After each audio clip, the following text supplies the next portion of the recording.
শহরে জন্মগ্রহণ করেন।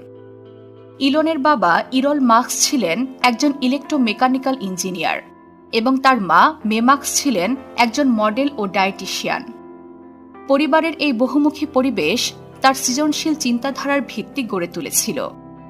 তবে তার পরিবারে অশান্তি এবং পিতামাতার বিচ্ছেদ শৈশবে তাকে মানসিকভাবে কিছুটা প্রভাবিত করেছিল। ইলন মাস্ক মাত্র 10 বছর বয়সে নিজে নিজেই কম্পিউটার প্রোগ্রামিং শেখেন। এমনকি শখের বশে মাত্র 12 বছর বয়সে ব্লাস্টার নামের একটি ভিডিও গেমও তৈরি করেন।